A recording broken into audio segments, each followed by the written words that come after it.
عليكم ورحمة الله وبركاته.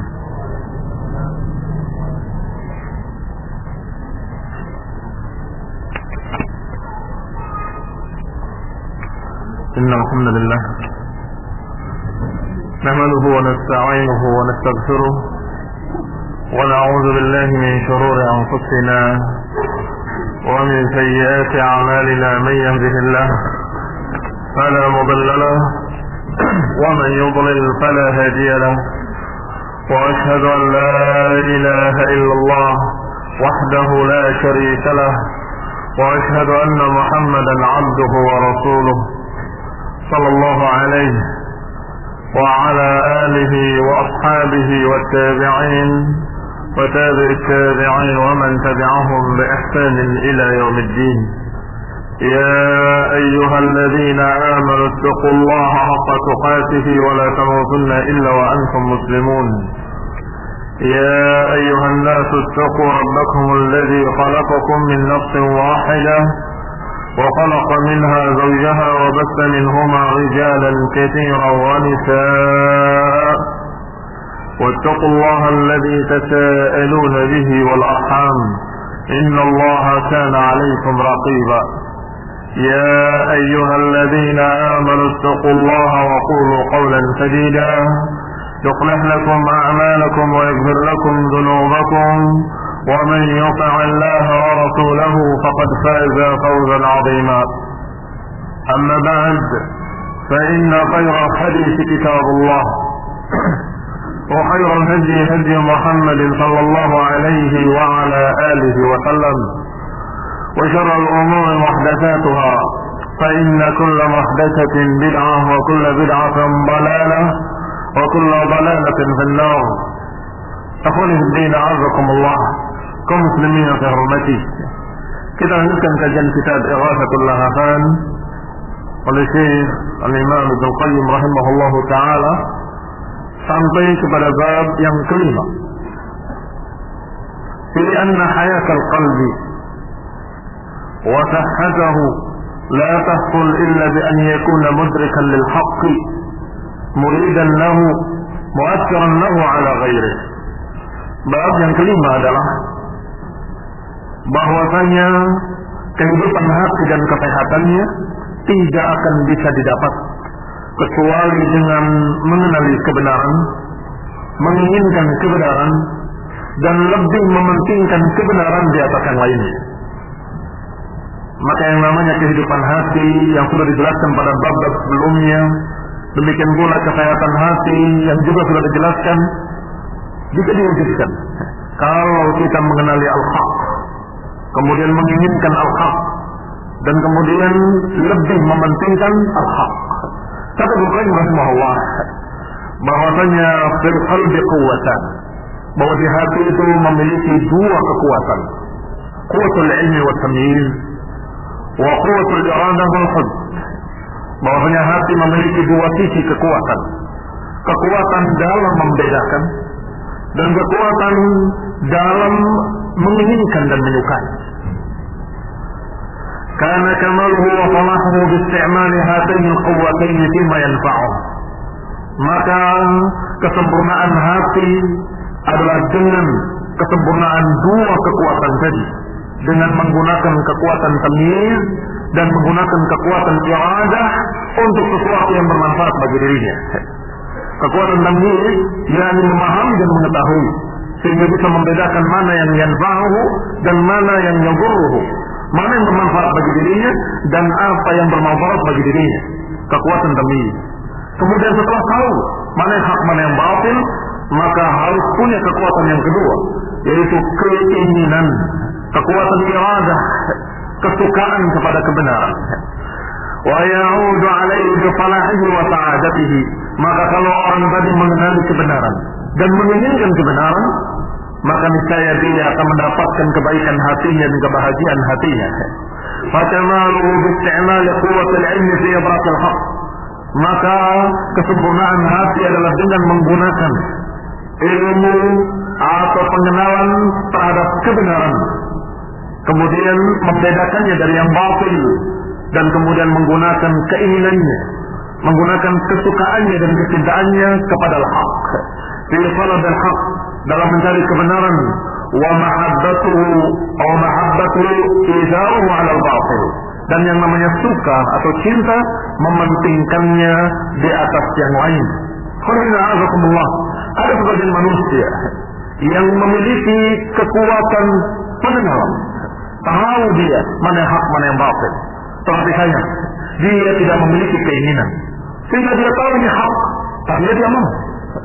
Bukan dia dalam keadaan tidak kenal, bukan tidak tahu, tetapi tidak mau, sehingga suka yang benar, saya ingin yang batil, sehingga dia tetap dalam keadaan sesat dan hatinya tetap dalam keadaan fi ma'isyatin dhanka, tetap dalam keadaan kehidupan yang sengsara, tetap dalam keadaan sempit, tetap dalam keadaan gelisah.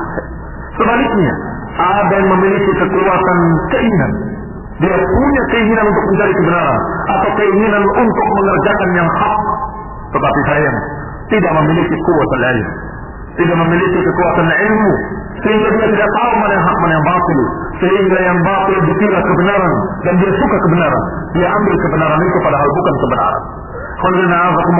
Sehingga dua kekuatan daripada hati manusia, kata Ibnu Qayyim rahimahullah, harus ada. Semakin sempurna kedua kekuatan tadi, maka semakin sempurna pula kebahagiaan hati. Faman lam ya'rif al-haq fa huwa dhal, maka siapa yang tidak mengenali kebenaran, maka orang itu akan tersesat. Wa man 'arafahu wa athara ghairihi, tetapi barang siapa yang mengenali kebenaran tetapi justru lebih mementingkan selain kebenaran, maka orang ini al-maghdubi alaihim, orang yang akan dimurkai oleh Allah Subhanahu wa taala. Wa man 'arafahu wa tabi'ahu fa huwa mun'amun alaihi, sedangkan orang yang mengenali kebenaran kemudian dia mengikuti kebenaran, maka orang inilah yang dikatakan mun'amun alaihim, orang-orang yang diberi nikmat oleh Allah Subhanahu wa taala. Berarti manusia ada tiga macam, tiga jenis kalau dilihat dari dua kekuatan tadi. Ada yang memiliki kekuatan ilmu tapi tidak memiliki kekuatan iradah, tahu tapi tidak mau. Ada yang kedua, orang yang mau kebenaran tapi tidak tahu, sehingga dia tersesat. Dan ada yang ketiga, yaitu yang paling selamat, dia mengetahui kebenaran dan menginginkan kebenaran. Ikhwanifina azakumullah, wa qad amarana Allah subhanahu wa ta'ala an nas'alahu salatina.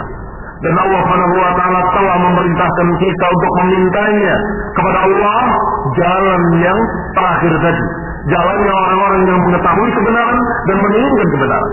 Allah subhanahu wa ta'ala memerintahkan, bahkan mengajarkan untuk membacanya di setiap salat kita, yaitu untuk memberikan petunjuk kepada kita ke jalan yang lurus, jalan orang-orang yang Allah beri nikmat mereka.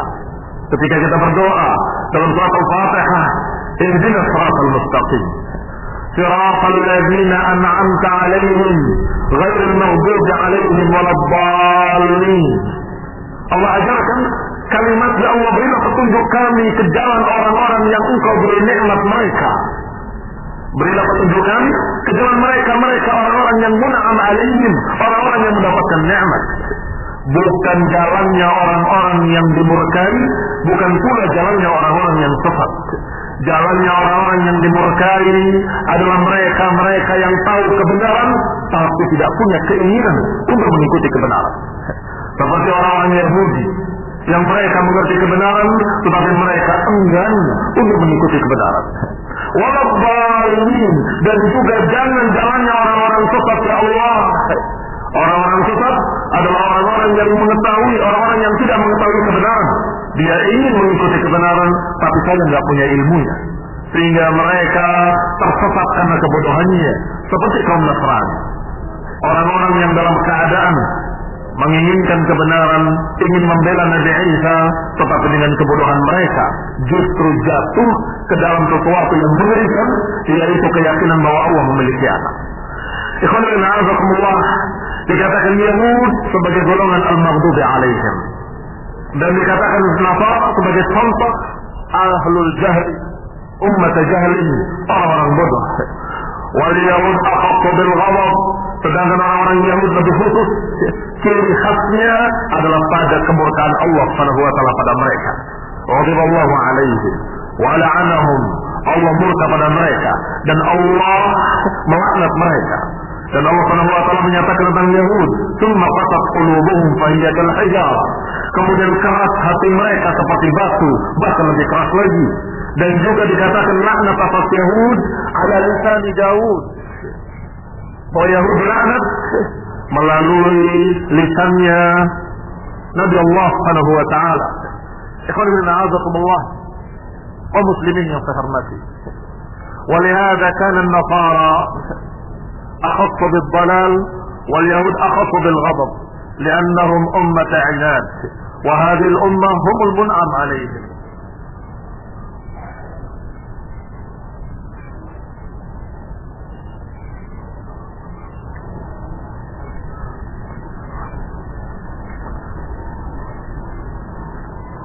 خلنا عزكم الله. Oleh karena itulah diriwayatkan dalam Musnad dan juga dalam riwayat Tirmidzi dari hadis Adi bin Hatim dari Nabi sallallahu alaihi wa ala alihi wasallam bahwasanya dikatakan al-yahud maghdubun alaihim wan nasara dallun. Demikian hadis ini dikatakan oleh Syekh Al-Albani hadis yang sahih sebagaimana dalam Sahih Tirmidzi dan juga dalam Sahih Al-Jami' dan juga diriwayatkan dalam Musnad Imam Ahmad bahwasanya Rasulullah menyatakan al-yahud maghdubun alaihim. Yahudi adalah orang-orang yang dimurkai oleh Allah Subhanahu wa taala. Sedangkan Nasara dallun. Qulna a'azakumullah, sering dikisahkan kenapa Yahudi dikatakan maghdub alaihim, kenapa dijuluki sebagai umat yang dimurkai oleh Allah Subhanahu wa taala, karena mereka mengenali Rasul. Mereka tahu kebenaran dan hak yang dibawa Rasulullah SAW. Dan Allah katakan, ya'rifunahu kama ya'rifuna abna'ahum. Mereka mengenalinya seperti mengenali anak-anak mereka sendiri. Ikhwanana a'azakumullah, berarti mereka betul-betul mengenalinya seperti mengenali anak mereka sendiri, ciri-cirinya, namanya, sifat-sifatnya. Tetapi kenapa mereka tidak mengikutinya? Maka Allah murka pada mereka. Karena mereka menentang ilmu yang mereka yakini, menentang sesuatu yang mereka ketahui. Sedangkan Nasara adalah umat yang dhalun, umat yang sesat. Orang-orang yang dalam keadaan menginginkan kebenaran, tetapi sayang mereka umat jahlin. Mereka adalah golongan orang-orang yang bodoh, sehingga mereka sama sekali tidak mengetahui mana yang hak, mana yang batil.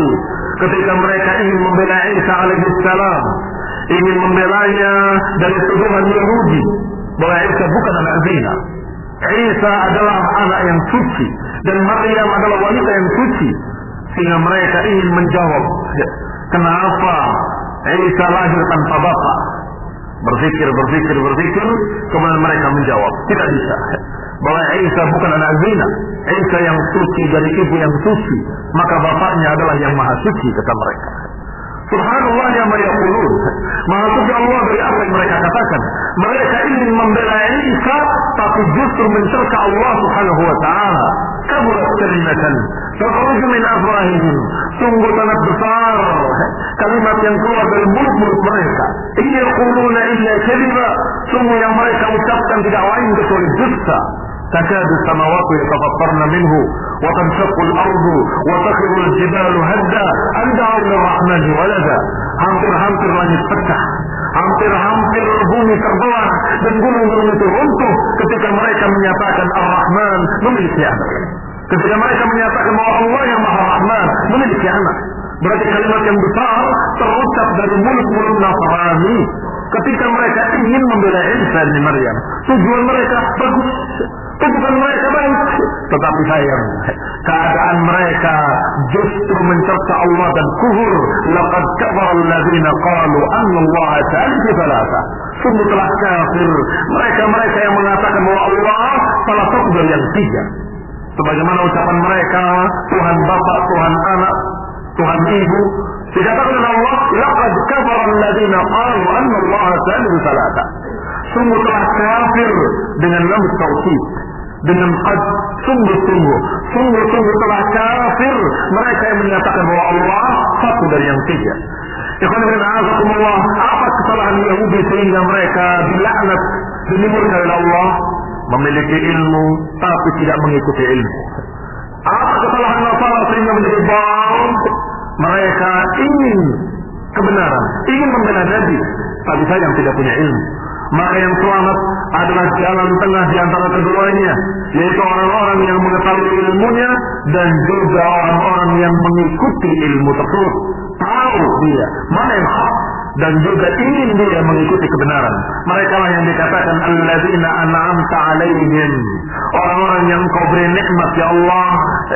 Alladzina an'ama Allahu alaihim minan nabiyyin wasiddiqin wasyuhada wassalihin, orang-orang yang Allah beri nikmat mereka dari para nabi, dari para siddiqin, dari para syuhada dan juga orang-orang saleh. وقد جمع الله سبحانه وتعالى بين هذين الأصلين في غير موضع. Dan Allah Subhanahu wa taala telah menyebutkan dua prinsip ini dalam banyak ayat-ayatnya. Prinsip tentang keilmuan dan pengetahuan dan prinsip tentang keinginan dan kemauan. Ikhwan fillah a'azakumullah, kebagian kaum muslimin ada yang tersesat ke jalan Yahudi dan sebagian kaum muslimin ada yang tersesat ke jalan Nasrani.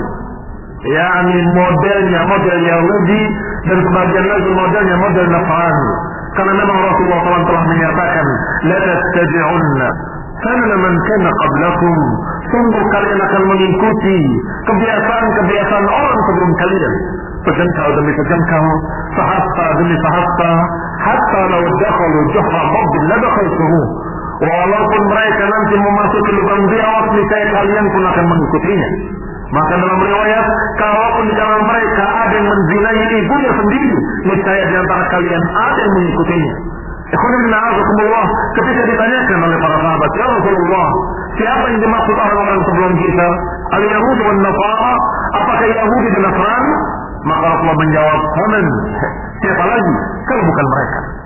Yani kalian pasti akan mengikuti orang sebelum kalian, dari kalangan Yahudi, dari kalangan Nasrani, yani mengikuti kebiasaan-kebiasaan mereka, mengikuti Yahudi, menjadi orang-orang yang punya ilmu tapi tidak mengikuti ilmu. Maka kata para ulama bahwa yang namanya ulama ustu, para ulama ustu mereka mengikuti jalan Yahudi. Kenapa kata ulama ustu mengikuti jalan Yahudi? Karena mereka memiliki ilmu, tapi mereka tidak mengikuti ilmu yang mereka ketahui. Mereka dalam keadaan tahu ilmu, tapi mereka justru memutarbalikkan fakta, memutar kebenaran.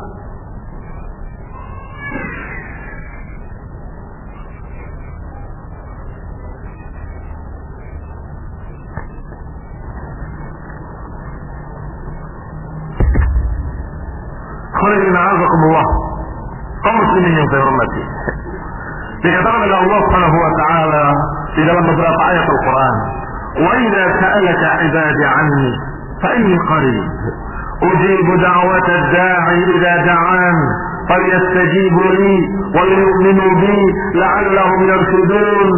Dalam surat Al-Baqarah ayat 186, Allah Subhanahu wa taala berfirman, idza sa'alaka 'ibadi 'anni, kalau bertanya kepadamu hamba-hambaku, kata Allah, kalau bertanya tentang aku, fa inni qarib, maka sesungguhnya aku dekat.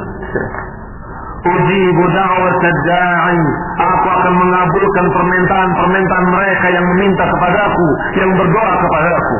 Falyastajibu li wal yu'minu bi la'allahum yarshudun, maka hendaklah mereka beristijabah. Falyastajibu, beristijabah, menyambut dakwah, menyambut ajakan, menyambut perintah, ini istijabah. Wal yu'minu bi la'allahum yarshudun, dan hendaklah mereka beriman kepadaku, semoga mereka mengikuti atau mendapatkan petunjuk, terbimbing ke arah yang lurus. Yarshudun. Fajama'a, kata Ibnu Qayyim dalam ayat ini, Allah mengumpulkan subhanahu wa ta'ala bainal istijabah wal iman. Allah Subhanahu wa ta'ala menggambarkan dua perkara dalam ayat ini. Kalau mereka bertanya tentang aku, maka aku dekat. Aku akan mengabulkan permintaan mereka, maka hendaklah mereka melakukan dua perkara. Falyastajibu li wal yu'minu bi, hendaklah beristijabah dan hendaklah mereka beriman.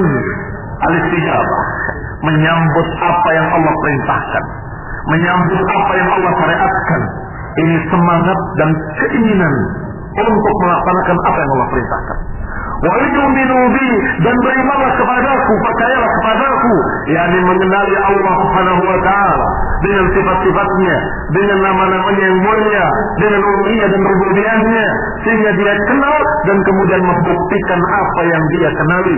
Kalau kenal Allah, bahwa Allah adalah Ilahul Haq, maka konsekuensinya beribadah kepada Allah. Kalau dia kenal bahwa Allah Subhanahu wa taala memiliki rububiyah, maka konsekuensinya dia harus meminta kepada pemilik, kepada Allah Subhanahu wa taala. Yang satu ilmu, yang kedua adalah keinginan. Ilmu tentang Allah dan keinginan untuk menjalani jalan hak. Berarti selalu Allah Subhanahu wa taala mengumpulkan dua perkara. Karena memang hati manusia mesti memiliki dua kekuatan tadi. Kekuatan ilmu pengetahuan dan kekuatan keinginan. Kalau orang itu ingin sesuatu yang bermanfaat, apa saja, apakah masalah duniawiyah, apalagi ukhrawiyah, mesti dia mencari ilmunya dulu. Saya ingin mendapatkan keuntungan yang halal. Dia akan belajar. Setelah dia belajar, oh harusnya begini, harus saya kerja ini, ilmunya. Setelah paham ilmunya, apakah kemudian dia diam? Tidak. Dia memiliki keinginan untuk melaksanakannya, untuk mendapatkan keuntungan tadi. Dan semua manusia secara fitrah mereka mesti hatinya memiliki dua perkara tadi.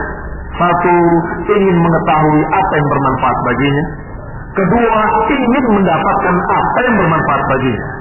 Tetapi sayang, selalu mereka dikuasai oleh manfaat-manfaat duniawiyah, tetapi mereka melupakan manfaat-manfaat ukhrawiyah. Sehingga kalau berbicara masalah dunia, cerdas mereka. Kekuatan ilmunya dan kekuatan keinginannya sama-sama kuat. Kekuatan ilmunya mereka rela untuk mengorbankan waktunya mempelajari urusan-urusan bisnisnya, urusan perdagangannya, urusan apa yang menguntungkan baginya dia pelajari. Kalau nggak paham, semalam dia akan baca. Saya masih belum paham, saya harus bisa. Besok saya harus bisa mendapatkan manfaat itu. Kenapa? Keinginannya kuat. Kemudian dia tahu bahwa dia akan mendapatkan apa yang diinginkannya adalah kalau dia mempelajarinya. Tetapi kenapa mereka tidak berpikir seperti itu dalam masalah akhirat? Bahwa manfaat ukhrawiyah yang merupakan kebahagiaan hati di dunia dan kebahagiaan yang mutlak nanti yaumul qiyamah, kenapa mereka tidak pikirkan? Bagaimana jalannya dan kemudian kemana dia harus jalan? Kata Allah, "Fayastajibu li wa yu'minu bi." Silakan. Kalau mau aku kabulkan doa-doa mereka, kalau mau aku berikan apa yang mereka minta, kata Allah, "Fayastajibu li wa yu'minu bi." Hendaklah mereka beristijabah. Kalau ada perintah, laksanakan. Kalau ada apa yang dilarang, jauhi. Kalau ada syariat Allah, ikuti. Dan kalau ada hukum-hukum dari Allah, maka ikuti hukum-hukum yang telah Allah gariskan. Ini istijabah. Wa yu'minu bi, dan hendaklah mereka beriman kepadaku, kata Allah. Beriman kepada Allah tentunya mengimani uluhiyahnya, mengimani rububiyahnya, dan juga mengimani asma dan sifatnya. Yani mengimani Allah Subhanahu wa taala dengan ma'rifah, dengan mengenalinya. Mengenali Allah dan kemudian beriman kepada Allah Subhanahu wa taala. Ikhwatina azakumullah, kalau sudah dia beriman kepada Allah dengan ilmu, dengan ma'rifah, dengan pengenalan terhadap uluhiyah, maka konsekuensi uluhiyah adalah dia menghambakan diri kepada Allah. Kalau dia mengimani Allah, bahwa Allah memiliki rububiyah, apa konsekuensi rububiyah? Karena rububiyah itu adalah mengenali bahwa Allah adalah penciptanya, pemiliknya, Allah yang mengatur alam semesta, Allah yang menakdirkan segala sesuatu. Maka konsekuensinya tentunya kita harus meminta kepada Allah, bertawakal kepada Allah, berdoanya kepada Allah, karena tahu Allah pemiliknya, karena tahu Allah yang menentukan segala ketentuan-ketentuan, karena tahu Allah yang mengatur seluruh alam. Maka mintalah kepada pemiliknya, mintalah kepada pengaturnya. Alhamdulillah, demikian pula pada keimanan terhadap asma dan sifat Allah. Ayat lain, Allah Subhanahu wa taala berfirman dalam surat Al-A'raf ayat 157. "Falladzina amanu فالذين آمنوا به وعزروه ونصروه واتبعوا النور الذي أنزل معه أولئك هم المفلحون. Kata Allah, mereka-mereka yang beriman dengannya, yang beriman dengan Rasul, beriman kepada Rasulullah, wa'azzaruhu, dan kemudian membelanya, wa nafaruhu, menolongnya, wattaba'un nur alladhi unzila ma'ah, dan mengikuti cahaya yang dibawa bersamanya. Ulaika humul muflihun, mereka orang-orang yang mendapatkan falah. Siapa orang yang mendapatkan falah? Kata Allah, orang yang mewujudkan dua perkara terhadap Rasul. Pertama, mengimani Rasul. Setelah mengimani Rasul, ada konsekuensinya. Azzaruhu wa nafaruhu wattaba'un nur. Bagaimana bisa mengenali Rasul, mengimani Rasulullah kalau tidak kenal? Mengimani kalau beliau Rasul adalah dengan ilmu. Mengenali bahwa beliau adalah benar-benar utusan Allah. Mengenali ciri-cirinya, mengenali sifat-sifatnya, mengenali bukti-buktinya bahwa beliau adalah Rasul, maka kita katakan amanna, kami beriman bahwa beliau adalah Rasul. Dan kita mengatakan asyhadu anna Muhammadan Rasulullah, kami bersaksi bahwa Muhammad dan Rasulullah. Baik, sudah mendapatkan satu kekuatan ilmu bahwa beliau Rasul. Tapi kekuatan amalnya mana? Kekuatan bukti yang harus diterapkan. Kalau kamu kenal beliau Rasul, apa konsekuensinya? Kata Allah, semestinya azzaruhu wa nafaruhu wattaba'u an-nur alladhi unzila ma'ah. Konsekuensinya membela Rasulullah SAW. Kalau mengimani beliau Rasul, ya harus membelanya. Wa nafaruhu, menolongnya. Membela Rasul termasuk di dalamnya membela sunnahnya, memuliakan sunnahnya. Membela Nabi adalah membela ajarannya. Kemudian wattaba'un nur alladhi unzila ma'ah, dan mengikuti cahaya ilmu yang dibawa, yang diturunkan oleh Allah kepadanya. Jadi mengikuti apa yang dibawanya, mengikuti sunnah-sunnahnya, mengikuti ajarannya. Yang satu kekuatan ilmu, yang satu kekuatan keinginan. Kalau sekedar tahu saja belum cukup. Ya saya tahu, saya kenal beliau Rasul. Apa cuma itu? Ada yang kedua, harus pula kalian mengikuti apa yang dibawa oleh Rasulullah, membela Rasulullah, menolong Rasul alaihi wassalam, yang termasuk di dalamnya membela agamanya. Demikian pula dalam surat Al-Baqarah, Allah Subhanahu wa taala menyatakan, Alif Lam Mim, dzalikal kitabu la raiba fihi, hudan lil muttaqin, alladzina yu'minuna bil ghaibi wa yuqimuna as-salah wa mimma razaqnahum yunfiqun. Kata Allah, Alif Lam Mim, dzalikal kitabu la raiba fihi. Itulah kitab yang tidak ada keraguan padanya, hudan lil muttaqin, petunjuk bagi orang-orang yang takwa. Kemudian Allah katakan, Allah jelaskan siapa orang-orang yang takwa. Alladzina yu'minuna bil ghaibi wa yuqimuna as-salata wa mimma razaqnahum yunfiqun. Yaitu orang-orang yang beriman kepada apa-apa yang gaib, yang dikhabarkan oleh Allah Subhanahu wa taala. Beriman kepada yang gaib, beriman kepada Allah Subhanahu wa taala. Dan juga beriman kepada apa-apa yang Allah beritakan dari hal-hal yang gaib. Ini ilmu apa amal? Ilmu. Kekuatan ilmu. Harus ada kekuatan ilmu tentang apa yang Allah beritakan dan kemudian percaya. Saya tahu dan saya percaya. Saya tahu akan datang hari kiamat dan saya percaya. Saya tahu akan adanya jannah wan nar dan saya percaya. Saya tahu akan adanya mahsyar dan saya percaya. Dan semua itu gaib. Kita belum tahu dengan panca indera kita. Hal-hal yang gaib. Dan ini ciri seorang yang takwa adalah alladzina yu'minuna bil ghaibi. Tetapi diiringi dengan kekuatan amal. Tidak hanya kekuatan ilmu. Tidak hanya mengetahui tentang hari akhir, mengetahui tentang adanya hisab, mengetahui adanya mahsyar, adanya jannah wan nar, tetapi juga harus membuktikannya dengan amal. Apa itu? Kata Allah, alladzina yuqimuna as-salah wa yuqimuna as-salata wa mimma razaqnahum yunfiqun. Yang mendirikan salat dan mengeluarkan zakat, mengeluarkan apa-apa yang Allah berikan pada mereka dari rezeki. Wa mimma razaqnahum, dan dari apa yang kami rizkikan pada mereka, mereka menginfakkannya. Walladzina yu'minuna bima unzila ilaika wa ma unzila min qablik, dan juga beriman kepada apa yang diturunkan kepadamu dan apa yang diturunkan kepada nabi-nabi sebelummu. Wa bil akhirati hum yuqinun, dan terhadap akhirat mereka memiliki keyakinan. Ulaika ala hudan min rabbihim wa ulaika humul muflihun, mereka orang-orang yang mendapatkan petunjuk, hidayah, dan mereka orang-orang yang mendapatkan falah. Sama seperti sebelumnya, terhadap Rasul kenal, beriman, dan kemudian membuktikan. Kepada Allah Subhanahu wa taala juga kenal, mengetahui hak Allah, dan kemudian membuktikan. Terhadap hal-hal yang gaib, apa yang akan terjadi di hari kiamat nanti, beriman, percaya, dan konsekuensinya, yaitu menegakkan salat dan mengeluarkan zakat. Juga Allah Subhanahu wa taala berfirman dalam surat Al-'Asr, wal 'asr innal insana lafi khusr illa alladziina aamanu wa 'amilus shalihati wa tawassaw bil haqqi wa tawassaw bis sabr. Kata Allah, demi masa semua manusia dalam keadaan merugi, illa alladziina aamanu, kecuali orang-orang yang beriman, wa 'amilus shalihat, kecuali orang yang beriman dan beramal saleh. Allah irinkan dengan iman, amal saleh.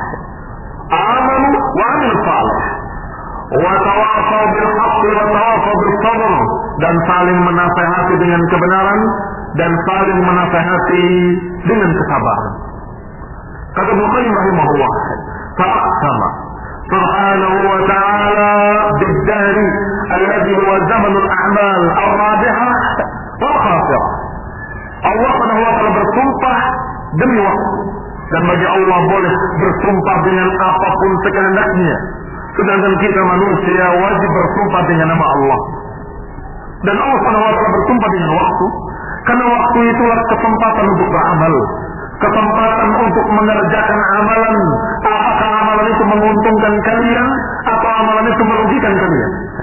Maka dengan waktu kalian akan mendapatkan konsekuensinya nanti.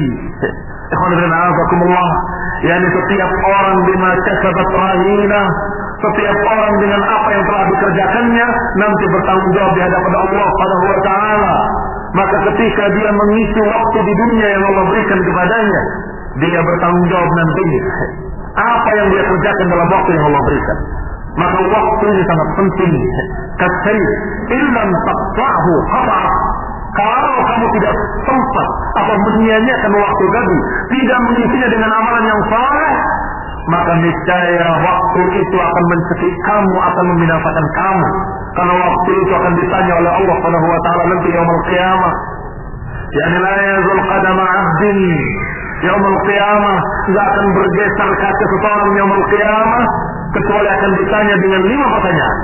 Di antaranya adalah an umrihi fima afnahu, akan ditanya tentang umurnya, untuk apa dihabiskan.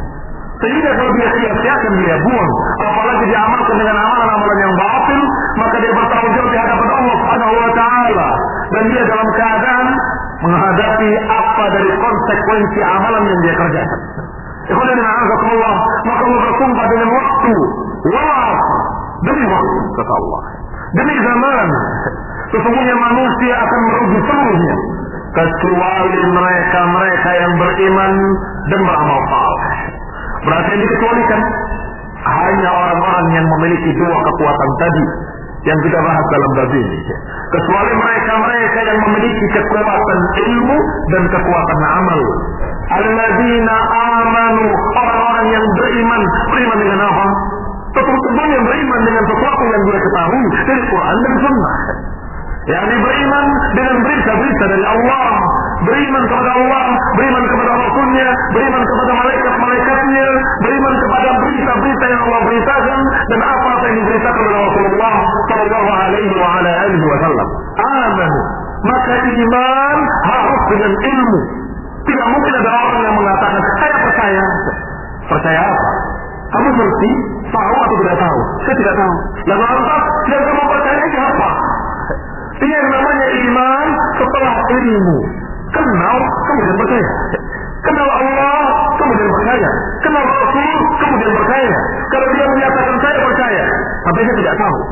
Bagaimana mungkin kamu akan yakin terhadap sesuatu perkara yang kamu tidak ketahui? Tidak mungkin akan yakin. Orang yang tidak tahu, bagaimana dia akan yakin? Maka Allah, alladzina amanu, tentunya orang yang beriman dengan ilmu, yakni beriman kepada Allah ketika dia kenal Allah, beriman kepada Rasulnya ketika dia ketahui Rasulullah adalah benar-benar utusan Allah, beriman kepada apa yang Allah beritakan dalam Quran dan Sunnah, beriman kepada hal-hal yang gaib. Dan Allah iringkan kalau kamu sudah tahu dan sudah percaya, sudah tahu dan sudah beriman, maka kata Allah, wa amilus shalihat, dan beramal dengan amalan yang saleh.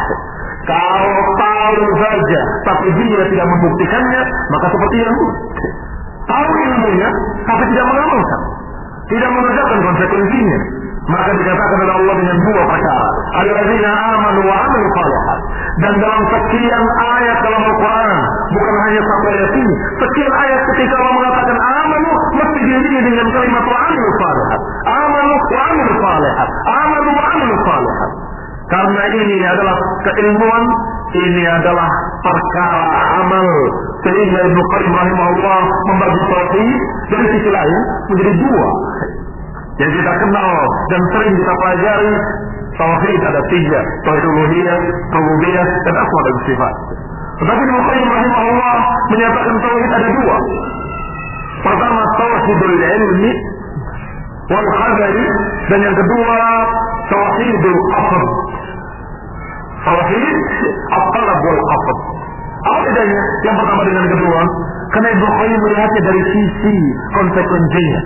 Kalau tauhid yang pertama dikatakan dengan istilah beliau tauhidul ilmi al-qadari, tauhid ilmu dan berita, yakni mengenali Allah dengan keesaannya, mengenali Allah dengan uluhiyahnya, mengenali Allah Subhanahu wa taala dengan rububiyahnya, mengenali Allah. Ini semua tauhid al-ilmi al-qadari. Sedangkan tauhid al-qasd atau talab wal qasd, tauhid dalam meminta dan tauhid dalam menunjukkan. Memintanya hanya kepada Allah dan mengarahkan ibadah hanya kepada Allah. Yang pertama tentang pengenalan, yang kedua tentang pengamalan. Pengenalan terhadap Allah Subhanahu wa taala, dan juga yang kedua tauhid dalam beramal. Hendaklah beramal untuk Allah saja dan jangan untuk yang lain. Tauhid yang pertama, hendaklah tahu bahwa Allah Esa. Hendaklah tahu bahwa Allah memiliki sifat ini, sifat ini, sifat ini, sifat ini. Hendaklah kamu ketahui dan kamu imani hanya Allah yang memiliki sifat-sifat ini. Tidak ada yang sama dengannya. Ini tauhidul ilmi al-qadari, tauhid yang sifatnya ilmu. Tetapi di sisi lain harus ada pula tauhid yang sifatnya amal, tauhid talab, tauhid dalam meminta kepada Allah, tidak meminta pada yang lainnya. Tauhid al-qasd dalam menunjukkan amalan kita untuk siapa, hendaklah untuk Allah dan jangan untuk yang lain.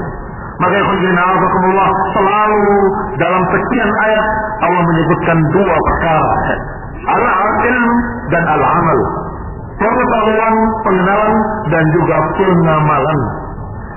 Illa man kamula quwwatuhu al-ilmiyah wal iman billah wa quwwatuhu al-ilmiyah bil amal bi ta'atihi.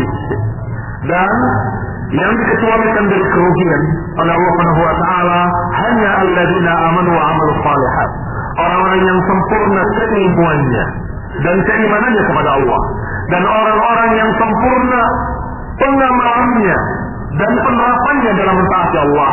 Fahadza kamaluhu fi nafsihi, dan ini kesempurnaan pada diri masing-masing pribadi, kesempurnaan bagi setiap orang secara pribadi. Kemudian kesempurnaan bagi umat keseluruhan bersama-sama.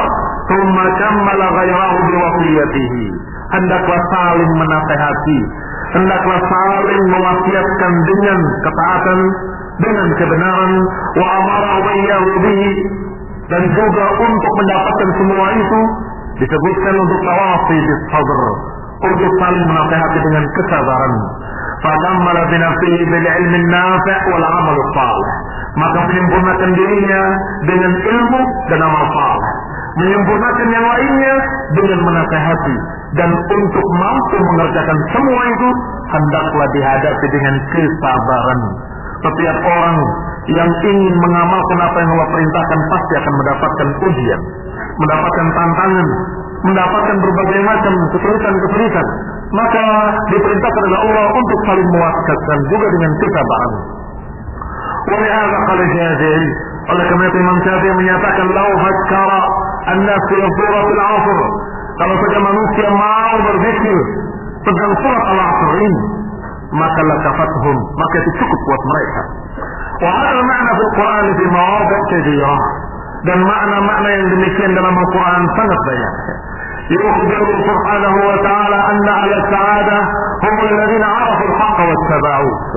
Allah selalu mengkabarkan bahwa orang-orang yang akan bahagia, orang-orang yang akan mendapatkan kebahagiaan di dunia dan kebahagiaan di akhirat adalah orang-orang yang mengenali kebenaran dan mengikuti kebenaran. Wa an al-shaqawah, sebaliknya orang-orang yang sengsara adalah orang-orang yang tidak mengerti kebenaran sehingga sesat, atau mengerti kebenaran tapi tidak mau mengikuti kebenaran. Yani orang yang dimurkai oleh Allah Subhanahu wa taala. Wa yanbaghi an tu'raf anna hataini al-quwwatain la tata'affalani fil qalb, dan perlu diketahui bahwa dua kekuatan ini tidak pernah hilang dari sebuah hati. بل إن استعمل قوته العلمية في معرفة الحق وإدراكه وإلا استعملها في ضده.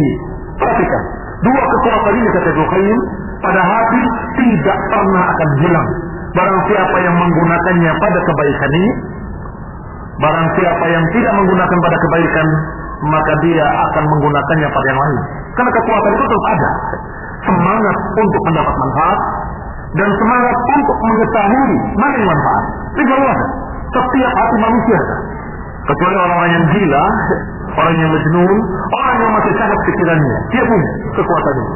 Kalau dia tidak gunakan untuk mencari jalan yang lurus, semangat untuk menginginkan jalan yang lurus, dan dalam keadaan dia mempelajari jalan yang lurus, maka pasti dia akan menggunakan untuk yang lain. Dikatakan wa in ista'mala quwwatahu al-iradiyah al-amaliyah fil 'amali bihi wa in ista'malaha fi dhiddih, kalau dia gunakan pada yang manfaat alhamdulillah, tetapi kalau tidak dia gunakan untuk yang manfaat, maka niscaya dia akan menggunakannya pada perkara-perkara lain. Fal insanu harithun wa hammam biqtada, maka manusia adalah harith wa hammam, sudah merupakan tabiat manusia. Rasulullah SAW menyatakan dalam hadisnya yang sahih, yang hasan li ghairihi, asdaqul asma' harith wa hammam. Harith adalah orang yang berusaha, orang yang berupaya. Hammam adalah orang yang memiliki keinginan. Artinya apa? Manusia secara jujur mesti memiliki dua sifat ini, sifat harith dan sifat hammam. Sehingga orang yang dikasih nama harith, yang dikasih nama hammam, itu sejujur-jujur nama. Manusia pasti memiliki keinginan, dan manusia pasti akan berupaya untuk mendapatkan keinginannya. Ini mesti. Dua perkara ini mesti ada pada seseorang, al-ham wal harith. Ikhwanuddin a'azakumullah, fal-harith al-kasib al-amil. Al-harith kata Ibnu Qayyim adalah seorang yang berupaya dan beramal. Wal-hammam al-murid, sedangkan hammam dari kata ham adalah orang yang memiliki keinginan. Fa'inna an-nafsa mutaharrikatun bil iradah. Yang namanya jiwa, yang namanya hati akan bergerak kalau dia memiliki keinginan. Memiliki keinginan akan bergerak. Kalau tidak memiliki keinginan, dia tidak akan bisa bergerak, akan diam saja. Seperti orang yang stres, tidak memiliki keinginan apapun. Tetapi kalau orang itu sehat, pasti punya keinginan. Saya ingin mendapatkan manfaat, saya ingin memakan makanan yang manfaat, saya ingin berpakaian yang manfaat, saya ingin hidup yang baik, saya ingin. Sekian keinginan akan dia inginkan. Dan kemudian dia yahrus, walaupun suka diterjemahkan dengan bertani, tapi sesungguhnya aslinya bukan hanya bertani, tetapi apapun usaha dan upaya itu dikatakan harith atau yahrus. Maka orang yang berupaya, untuk mendapatkan apa yang diinginkannya, itulah haris. Dan orang yang punya keinginan, itulah hammam. Maka seorang manusia secara fitrahnya, secara tabiatnya, mesti dia memiliki dua perkara tadi. Maka kalau dia punya keinginan untuk menjalani jalan yang hak, jalan kebenaran, jalan yang selamat, maka harus berupaya mengenalinya, memahaminya. Mana jalan yang hak? Setelah tahu yang hak, ikuti dengan keinginannya. Karena saya ingin, maka dia ikuti apa yang diinginkannya tadi. Maka dia akan berhasil mendapatkan kebahagiaan di dunia dan di akhirat dari Allah Subhanahu wa ta'ala. Tetapi barang siapa yang tidak menggunakannya untuk itu, pasti dia akan sibuk juga, tapi pada perkara dunia. Karena pasti keinginan itu ada pada manusia, maka dia pasti akan berupaya untuk yang lain. Dia punya keinginan, tapi bukan keinginan akhirat. Dia punya semangat, bukan semangat akhirat.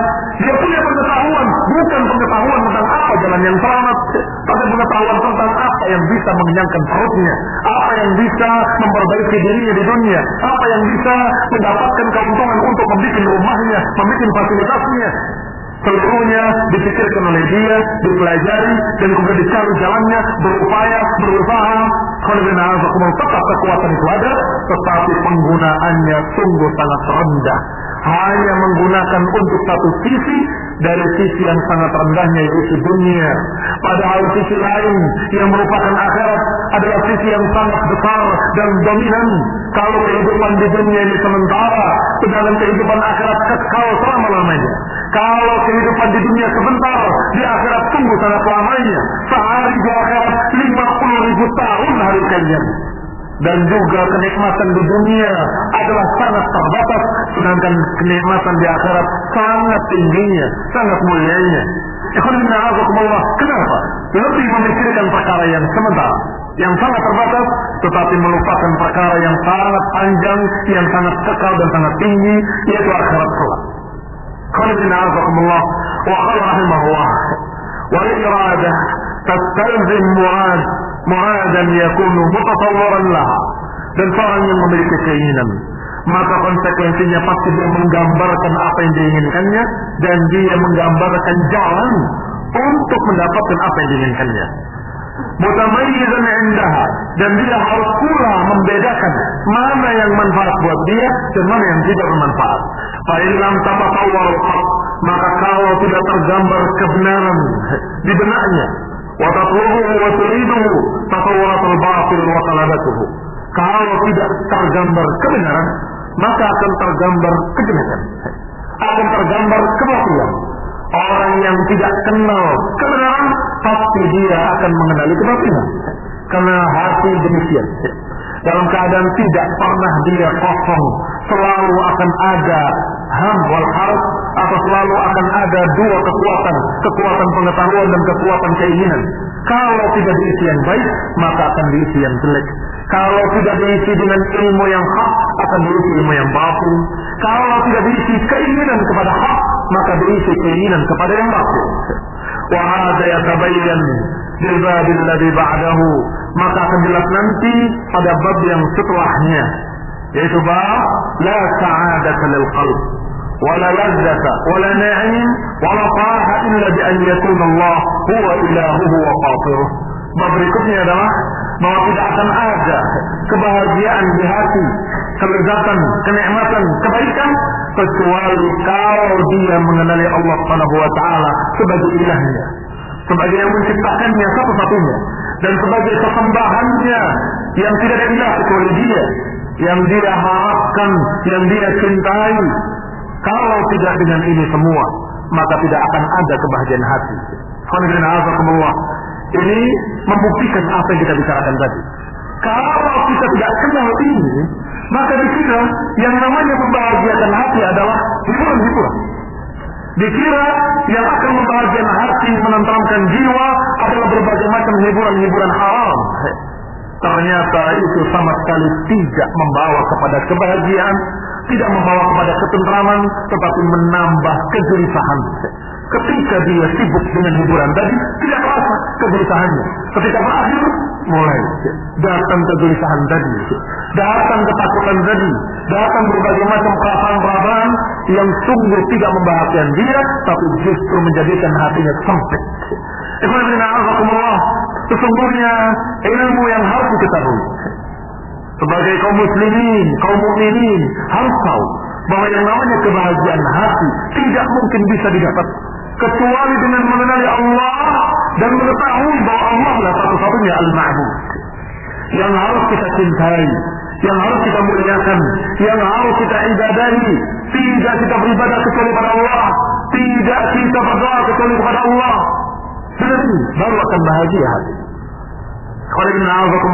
Mereka yang tidak kenal ilmu ini, niscaya mereka akan mengira bahwa kebahagiaan akan didapat dengan berbagai macam kebatilan, berbagai macam hiburan-hiburan kotor, berbagai macam ucapan-ucapan dan permainan-permainan yang sia-sia yang dikira akan bahagia.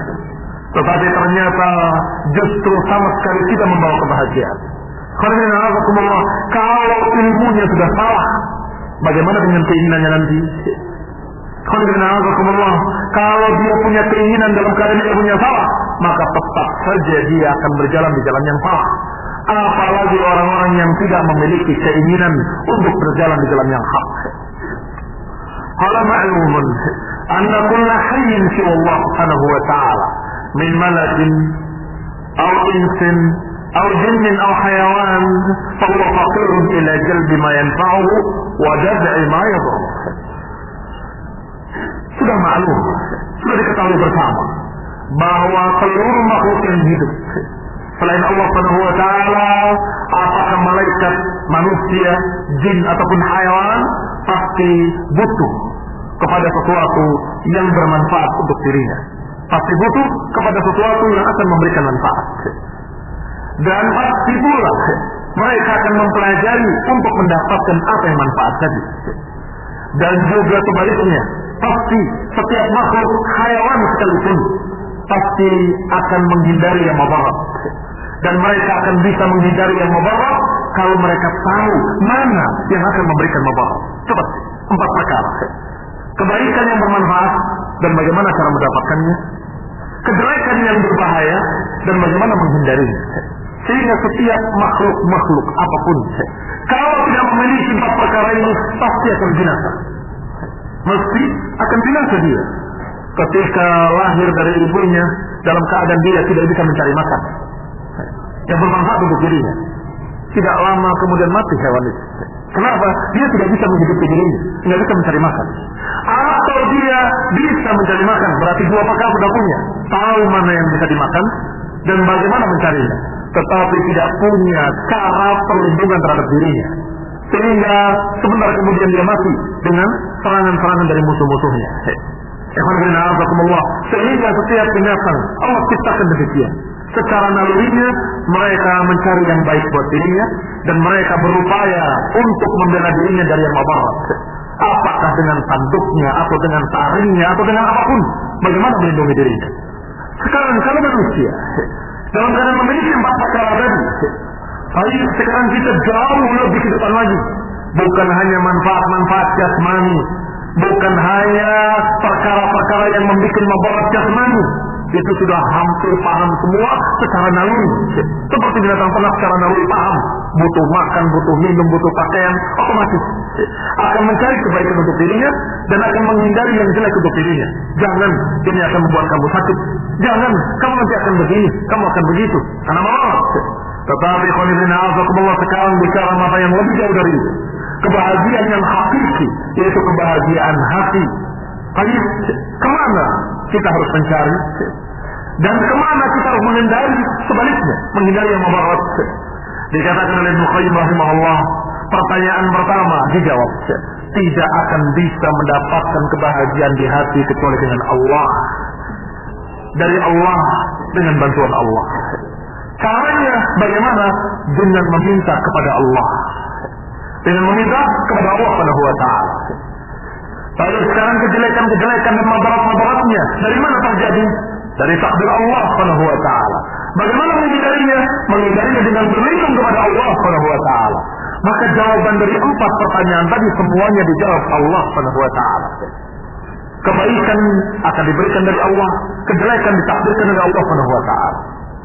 Maka untuk mendapatkan kebaikan dari Allah, yang meminta kepada Allah untuk menghindari madarat yang ditakdirkan oleh Allah, ia berlindung kepada Allah. Sehingga demikian doanya Rasulullah SAW.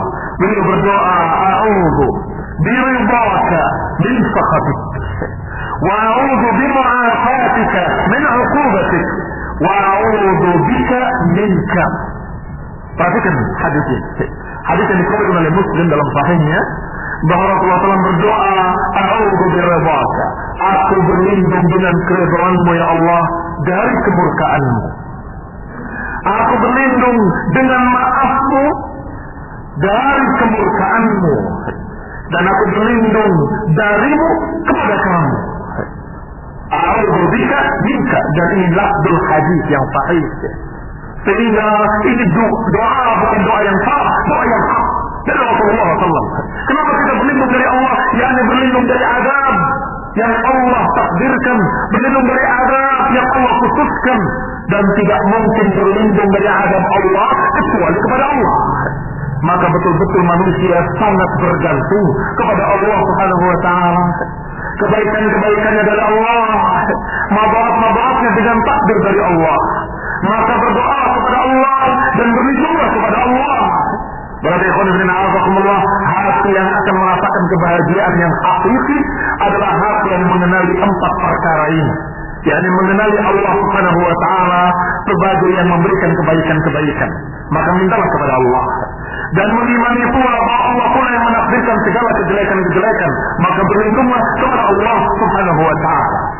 Dan saya katakan kebaikan hakiki atau kebahagiaan hakiki karena kebahagiaan jasmani, kesenangan jasmani gak ada nilainya kalau rohaninya rusak.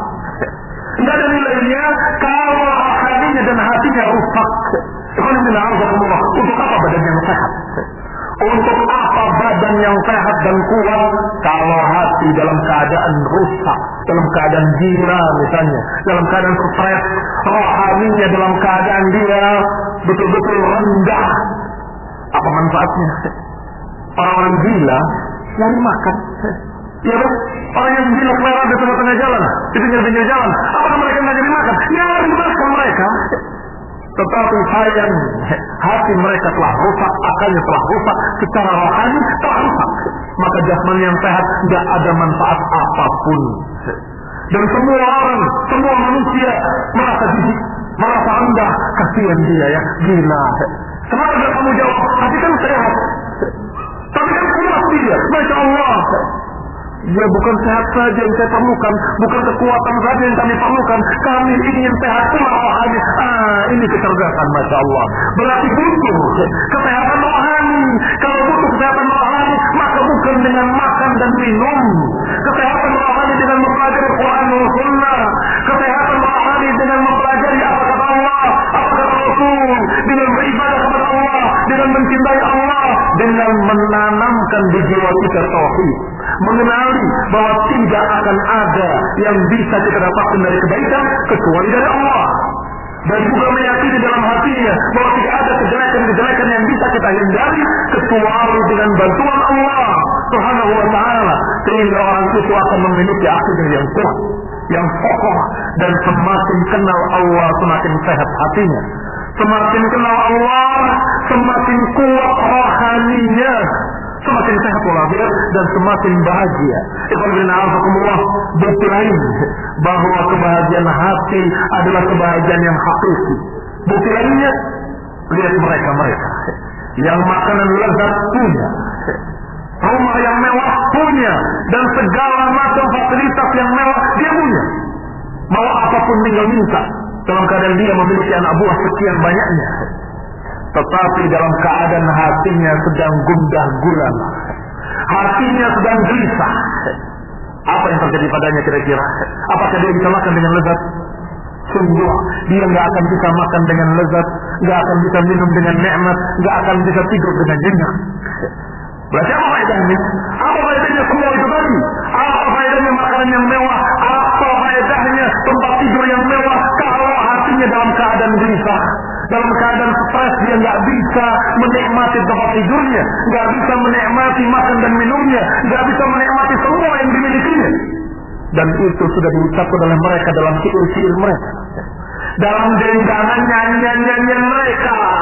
Aku nggak dapat tidur, aku nggak bisa makan dengan nikmat dan seterusnya.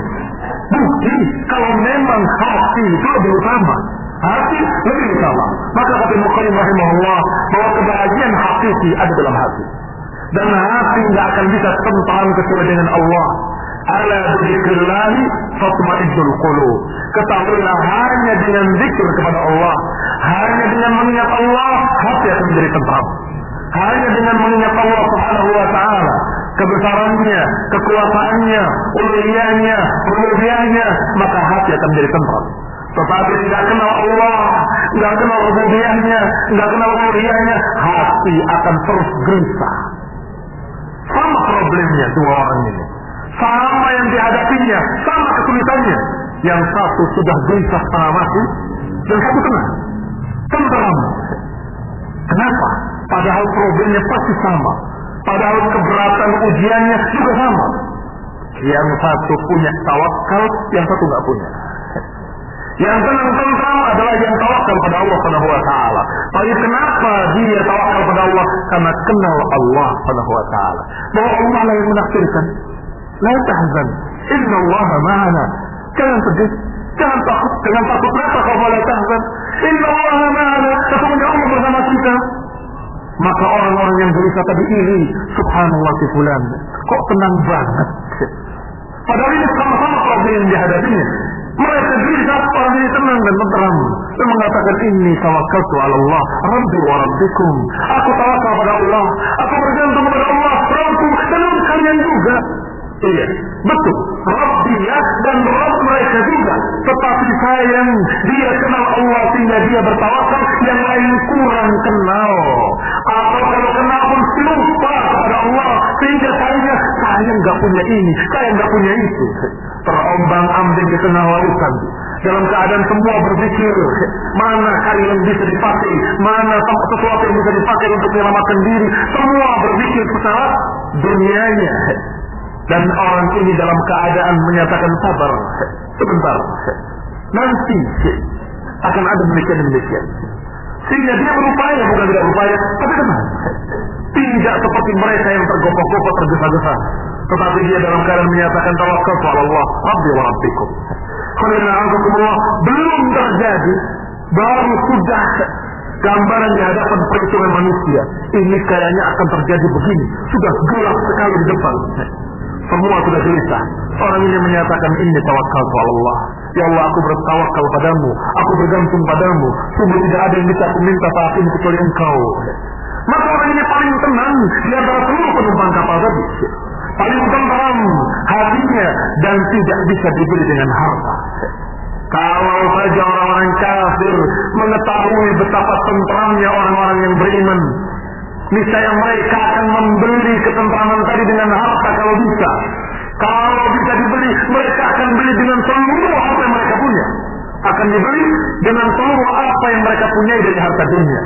Tapi sayang, tidak bisa dibeli dengan harta, tetapi dengan iman, dengan ma'rifatullah, ala bidzikrillah tatma'innul qulub.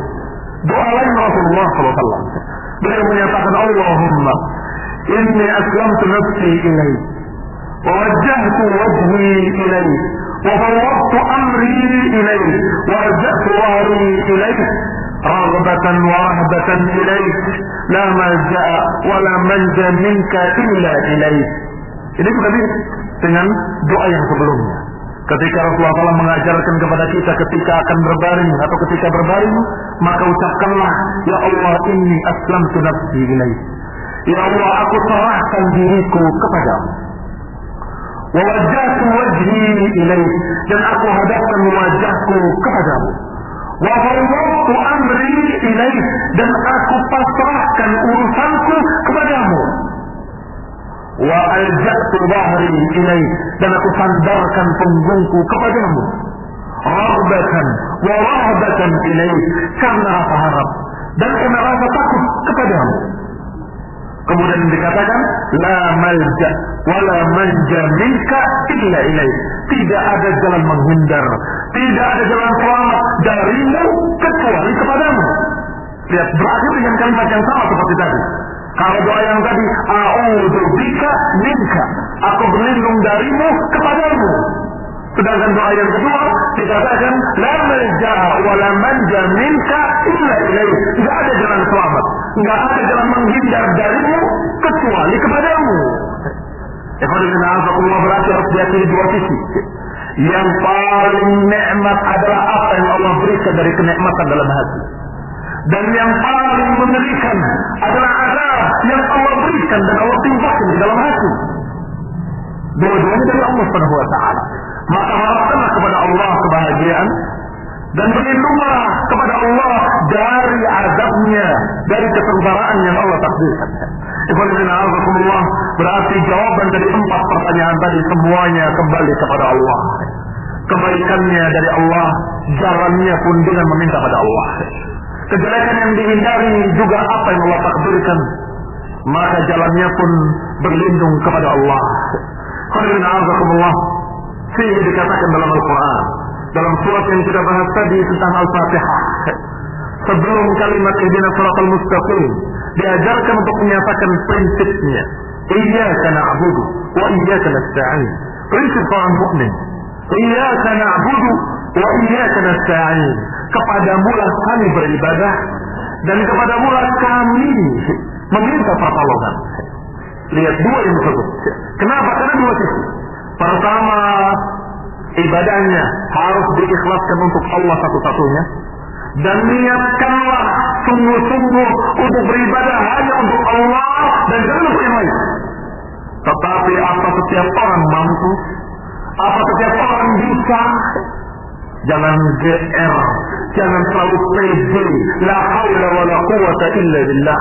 Enggak akan mungkin kita mampu, enggak akan mungkin kita bisa kecuali dengan kekuatan dan bantuan dari Allah. Sehingga kamu niatkan, tekadkan untuk beribadah hanya kepada Allah. Tapi jangan lupa, beristi'anahlah kepada Allah, minta tolonglah kepada Allah, karena Allah lah yang menakdirkan segala sesuatu. Allah lah yang menakdirkan kekuatanmu, menakdirkan kamu bisa atau tidak bisa, menakdirkan kamu berhasil atau tidak berhasil, menakdirkan kamu selamat atau tidak selamat.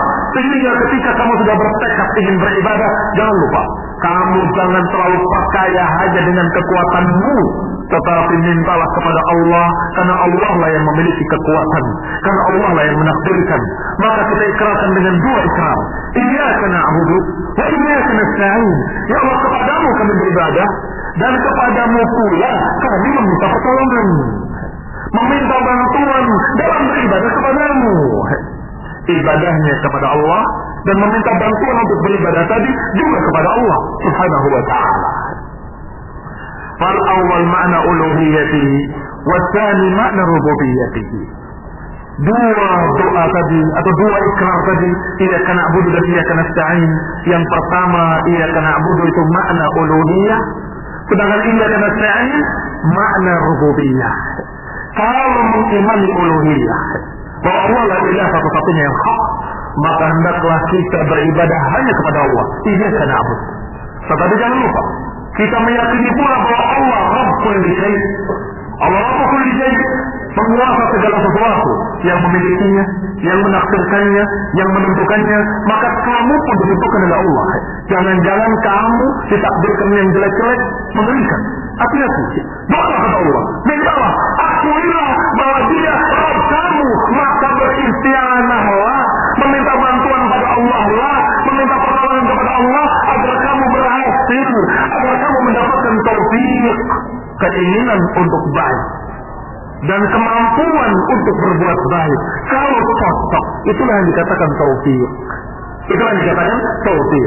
Banyak orang yang ingin kebaikan tapi tidak mendapatkan kebaikan. Wa kam min muridin min khairin lan yusibah.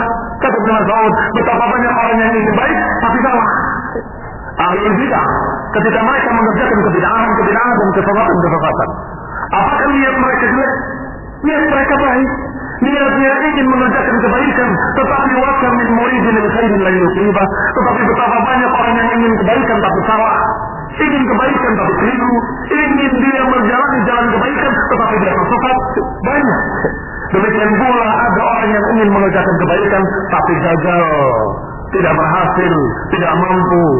Maka kita ingin mengerjakan kebaikan. Masya Allah, ikrar, aku beribadah hanya kepadamu ya Allah, dan aku tekadkan akan beribadah hanya kepadamu. Tapi ingat, masih ada dua kemungkinan di hadapan kita. Apakah kita berhasil atau gagal? Apakah kita dalam keadaan pas ilmunya atau salah? Maka berdoalah pada Allah Ta'ala. Ya Allah, bantulah aku.